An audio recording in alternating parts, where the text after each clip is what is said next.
The main reason is because a lot of these people who were actually going to fight in the war ended up coming back with tuberculosis. And when they didn't have tuberculosis, they were put on ships with people who did. And it really started spreading not only through the merchant marines, but through the army. This caused them to actually start to interject into the government. And what they did was these Assistant Surgeon General for the Merchant Marines and the Surgeon General for the Army both came and said that there needed to be a nationally run predator tuberculosis sanatorium, because there had been nothing like that before.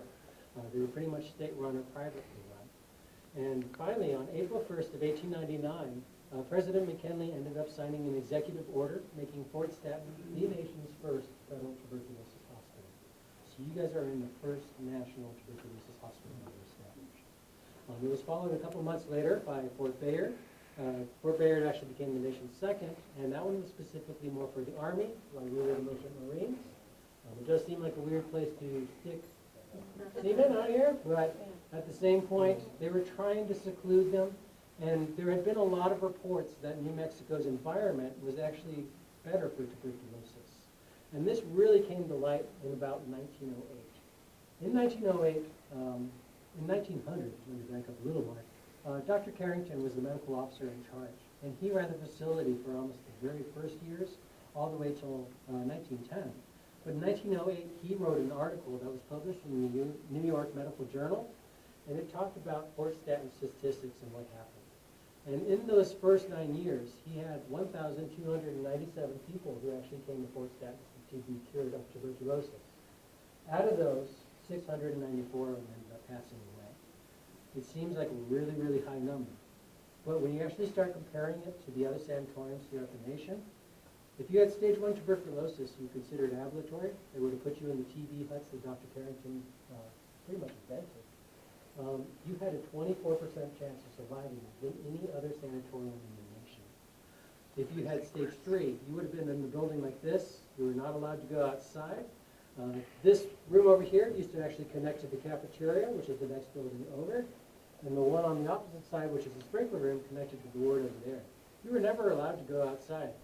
And it wasn't because you were trying not to contaminate other people. It was because they thought this was the best situation for you. Everyone here at Fort Stanton, the doctors, the nurses, everybody had tuberculosis. They were all not only curing themselves, but the patients who were here. So, what that report really showed a lot of the nation was this was the place to be. It was really attributed to the higher altitude and the clean air. So a lot of the people who read these, so New York, Boston, Chicago, which had about a 70% infection rate of tuberculosis at the time, they read these articles. The wealthy started selling their stuff, selling their businesses, moving out here to not only New Mexico, but Colorado. So many started flocking that they eventually gave them a name and called them the Lungers. It had a huge impact on the state. These people came in, formed their own sanatoriums. They came out here for their own cures. Some of the more famous ones, especially here at Fort Stanton, was Dr. Laws. He actually came here in 1905 to get cured from tuberculosis from St. Louis. He hated New Mexico when he came here. He ended up falling in love with it. And eventually, when he got cured here at Fort Stanton, he moved to Lincoln. And if you've ever been to the Visitor Center at Lincoln, there's a little tiny hut behind the Visitor Center. That's one of Dr. Laws' original TB huts that he created when he formed his own sanatorium over there. But he was even one of the state's delegates at the 6th Congressional Congress for Tuberculosis in Washington, D.C., established by President Curry, Governor Curry in 1908. So he had a huge influence as well, and it all started from his love here at Fort Stanton and tuning in his mind how he felt about this stuff. With all that said, the state's population boomed. And by 1920, 10% of the state's population was within tuberculosis sanatoriums just like this. It had a huge influence because it went from the Wild West of the 1800s, the outlaws, the uneducated, and the heathens, which was causing us to not become a state. The entire Lincoln County War really hurt us as well, because a lot of them, the other states viewed us as something that they didn't want to be part of the Union of. So when all these other rich people started flocking from New York and Boston and Chicago, it started changing the way that people were viewing New Mexico. It started becoming more educated, a richer, a more economic society. And by 1912, they really contributed a lot of that to helping us become a state at that point. This ran as a tuberculosis hospital by the federal government all the way till 1952. At that time, it was then transferred to the state, and they ran it as a tuberculosis hospital until 1958. At that point, it then became a mental hospital, and this became, if you're locals, you probably know it as the Fort Stanton Hospital and Training School. We even still have the original banner that used to hang above the road. But it ran as a mental hospital all the way till the 90s. At that point, corrections came in. They made this a juvenile detention center, a women's prison. It was a women's prison from 96 to 99. But even if you go outside and actually look at the sign in the front of the building that talks about this building, look to the left, you'll see a concrete pad with a post cut off. You can actually trace those all the way around the building and even the old women's prison yard. But after that, it became a rehab center until about 2006. My department, Department of Cultural Affairs, took over in 2008. So you guys are at the newest historic site. This place has a lot of influence in New Mexico's history. A lot of people don't realize that L.G. Murphy started here. The settler story used to actually be located right behind the parade field. Billy the Kid was kept here for one day when he was being transferred from Old Mesilla to Lincoln. So there's a lot of other influences, and even the Lincoln County War itself, it was Fort Stanton's troops who were marched down to the Montano store in Lincoln with the howitzer weapon gun and set up there to really change the outcome of the 5-day battle. Colonel Dudley, who was the colonel at the time, was even almost court-martialed for interfering in the Lincoln County War. So with that said, I'm going to let you guys actually go through and explore some of these rooms. I know it is a little dark, but everything in here has some impact on the actual tuberculosis years. Even the paintings behind me, they're part of the WPA program, which was a program created during the Depression to help keep the arts alive. These were given to Fort Stanton Hospital in 1943. There's 20 of them through the hallways. There were originally 80. Unfortunately, 60 of them are missing. We're trying to track them down. But these are the ones that were sent here by the national government to help clear up the patient's. So, just a quick layout of the rooms. The room behind us right here, that's actually going to be more of like a facility. So there's a little about a schoolhouse in there. The baseball team, there's even the uniform and the old field sign. There was a band room. The theater, we do have Where this room used to be? Occupational therapy building. The room over here talks about the dentistry, the laboratory, as well as the surgical. Like I said, the surgical table and the original blood bank in the basement. That's how we prepare people tonight. Pharmacies, the room at the very end. Behind me is the medical officer in charge's office. The other side of the hallway is a patient room, treatment room. So you'll see a lot of stuff about the kitchen and those type of things in there. Like I said, there's no interpretive panels, but they were required to eat 4,500 calories. So that is a huge part of the diet and good treatment here at Fort Stanton. And the back corner room is a room about TB huts. When you go to that side, you'll see some murals on the walls. Those were painted by the women's prisoners when they were here from 96 to 99. And they each depict a scene in the prisoner's life. The two coyotes in the hallway were two coyotes that used to visit the parade field. So there's some really interesting things to see in this building, and I hope you guys enjoy the tour. I will actually call you guys all to the double door, which is right around the corner next to the state's first electrical elevator. When the tour guide shows up, but until then, please feel free to explore, and if you have any questions, let me know. Really brief history. That was good, though. We got to get the education in there before There the you fun go. stuff. Well, it's a fascinating and it's really about time. This Lincoln Hospital is just really people.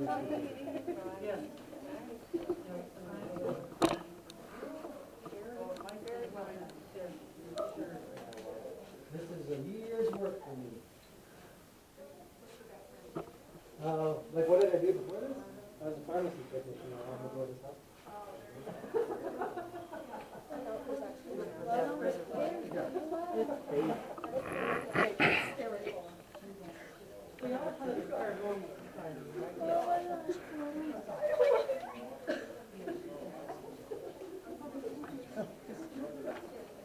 You guys are going all the way through the first floor and all the way to the second floor. Sorry. You don't want it the most active. there anyone in this room that wishes to communicate today? Well, tonight, I mean. Huh?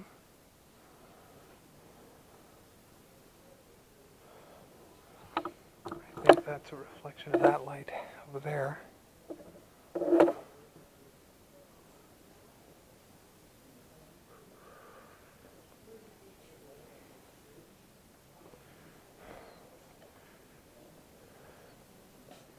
Place is even creepier in the dark.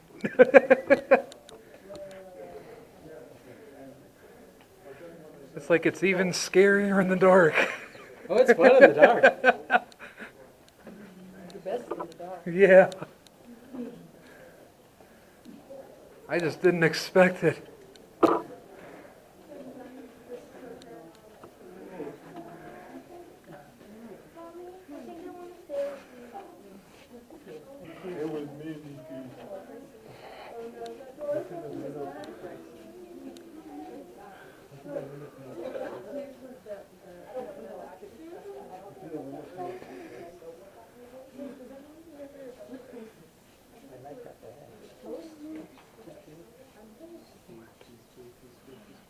That's a shadow.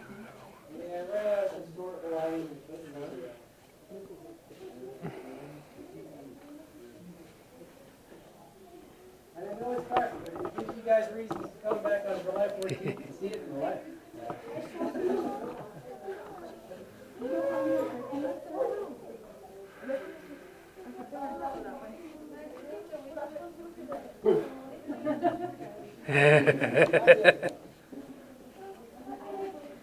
Actually, I haven't even been in these rooms yet.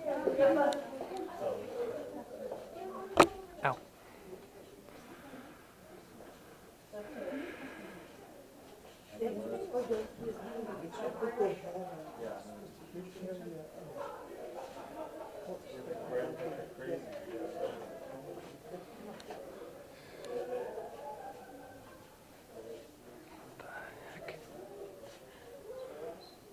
Ah, it's just the handle for whatever that is.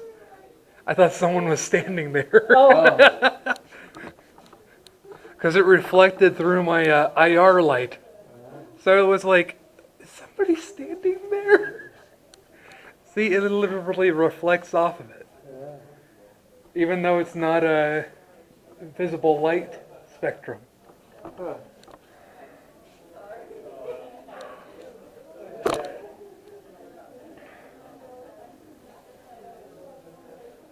That is freaky in the dark.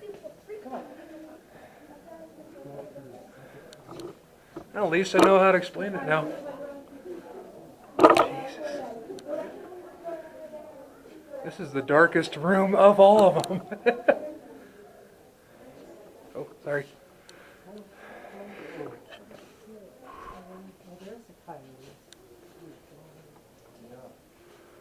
jeez.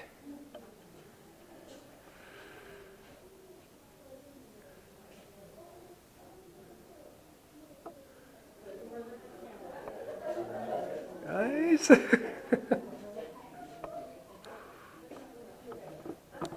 Jeez, that is kind of freaky. So I got to the light turned off. I was like, ah, it's so dark in here. Oh, sorry.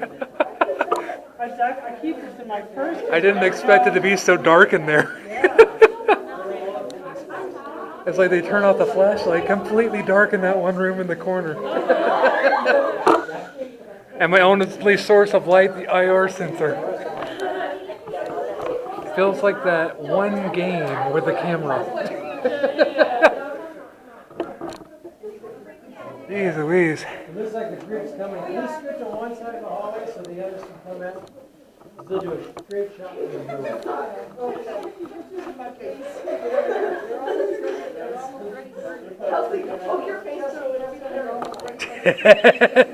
That would be hilarious, not gonna lie.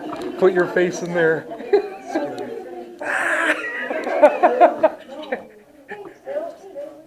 The best scare is one you don't expect. Well, I had some fun in there when the school kids were coming around. I was skating in here. Yeah, go around and get the circulation for the floor cleaners and stuff, and it all comes. They jump out from behind the corner and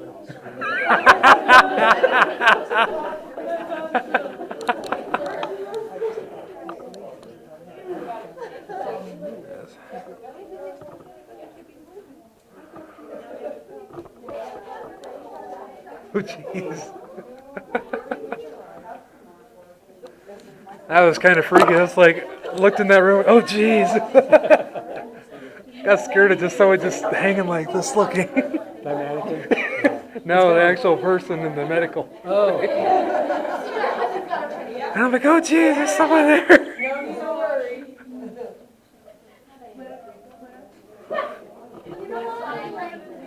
No, I will not lie. During your presentation, I saw a mist, an apparition walk past the thing. I didn't have my apparitions or something like that.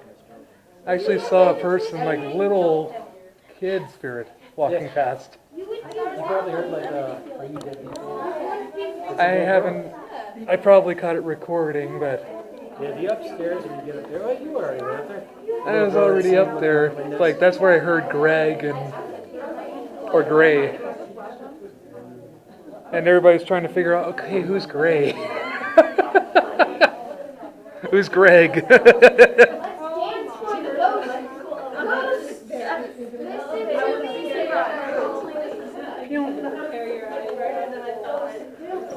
Ooh, the flash hurts more in the dark. Looks like the next group is coming.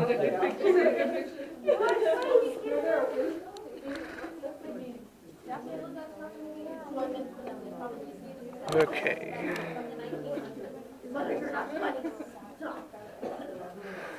It's my dad.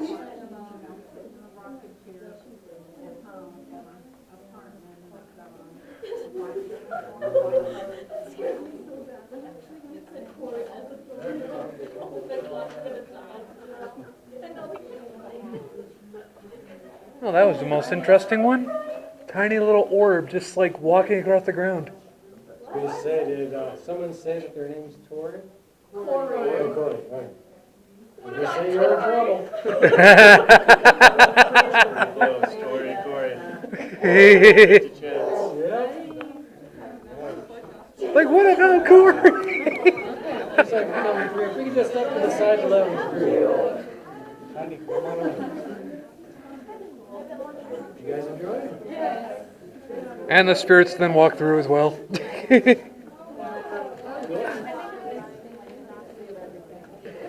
guys have a good time?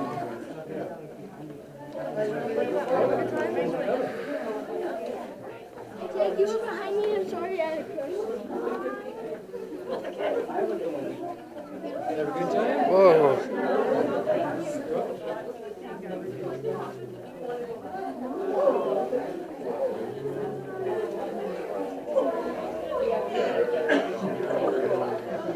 This feels just like Ghost Hunters. Because they use the black and white cameras. Do I got my next group ready? Yep. All right. My name is Marla, and I am one of the investigators with Lincoln County Paranormal. We're actually going to go over all of the paranormal spots that we have come encounter with anything, whether it's EVPs, orbs, or actual full apparitions. While we go through, I please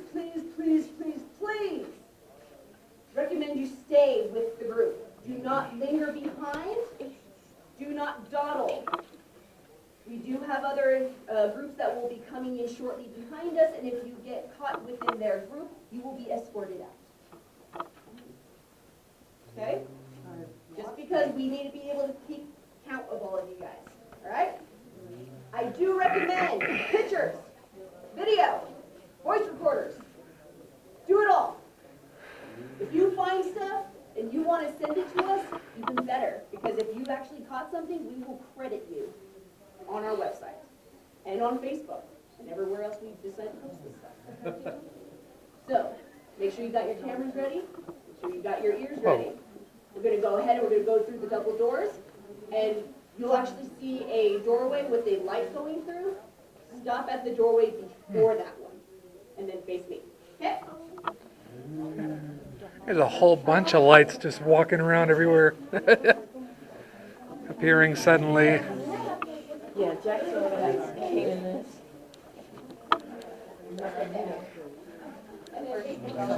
Not gonna lie, first time investigating at night. You'll be good. Though we did get separated the first time. But it's like, okay, they looked down the other way and then said, okay, it's this way actually. Oh, wow. All right, everybody in, everybody in. One of those moments I actually had to look through the camera to see where I'm going. All right. I need everybody in because I need to close the door. My uncle's coming. He went to go help the lady because he's finding her husband. Yeah. I just tried calling his son and it didn't ring. I don't know. Marla? What?